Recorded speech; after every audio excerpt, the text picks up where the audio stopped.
तुम्हारी वजह से मुझे कोई खुशी ना मिली, अब मैं दूसरी शादी करूंगा।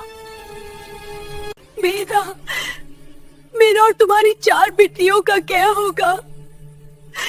मुझे अपना वारिस चाहे और बस। या अल्लाह, अब तेरा ही असरा है।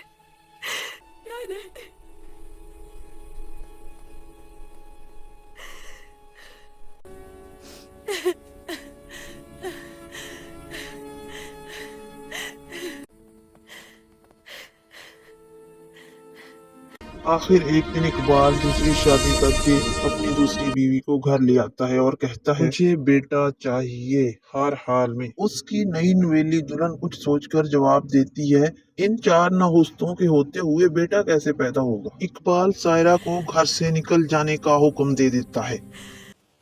सायरा अपनी 4 बेटियों को लेकर घर से निकल जाती है।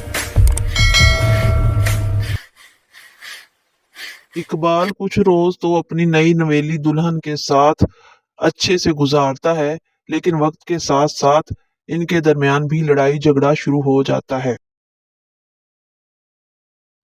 एक दिन आयशा इकबाल से कहती है कि मेरी जिंदगी तबाह हो चुकी है तुम्हारे साथ शादी होने के बाद। अब मैं तुम्हारे साथ नहीं रहना चाहती। और आयशा इकबाल को छोड़कर चली जाती है।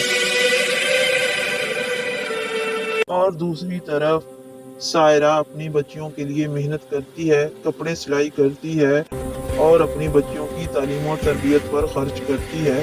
सायरा के कपड़े पूरे मोहल्ले को बहुत पसंद आते हैं। औरतें इसके कपड़ों से बहुत खुश होती हैं और उसकी तारीफ करती हैं। आयशा के कपड़ों की सिलाई की धूम पूरे शहर में मच जाती है और आयशा भी दिल लगाकर मेहनत करती है ताकि उसकी बच्चियों की तालीम और तरबियत में कोई कमी ना रह जाए। सायरा की 4 बेटियां पढ़ लिख कर एक पुलिस इंस्पेक्टर बन जाती है, एक डॉक्टर बन जाती है और 2 टीचर बन जाती हैं। सायरा का बरसों का सपना पूरा हो जाता है। सायरा ने कई साल पहले जो सपना देखा था वो आज पूरा हो गया। आज सायरा बहुत खुश थी। सच है, अगर इंसान मेहनत करे और हिम्मत ना हारे तो उसको उसकी मंजिल जरूर मिल जाती है।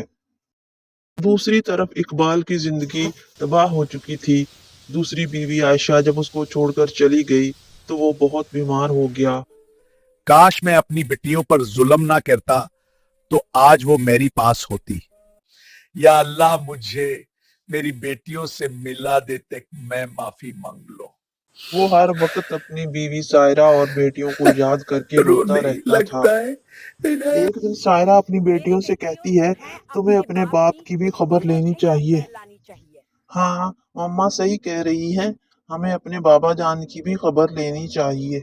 और वो फौरन भागकर अपने बाप के घर पहुंचती है। बाबा जान, कहाँ हो?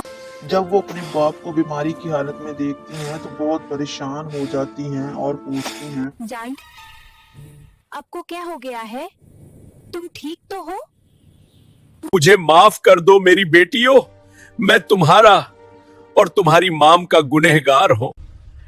मुझे मेरे कैद की सजा मिल गई है। बाबा जान, हम आपको एक शर्त पर मुआफ करेंगे कि आप हमारे साथ चलकर रहें। ठीक है बेटी, मारा आप लोगों को सुआ है हो को। बाप की बात सुनकर 4 बेटियां खुश हो जाती हैं और हंसने लग जाती हैं।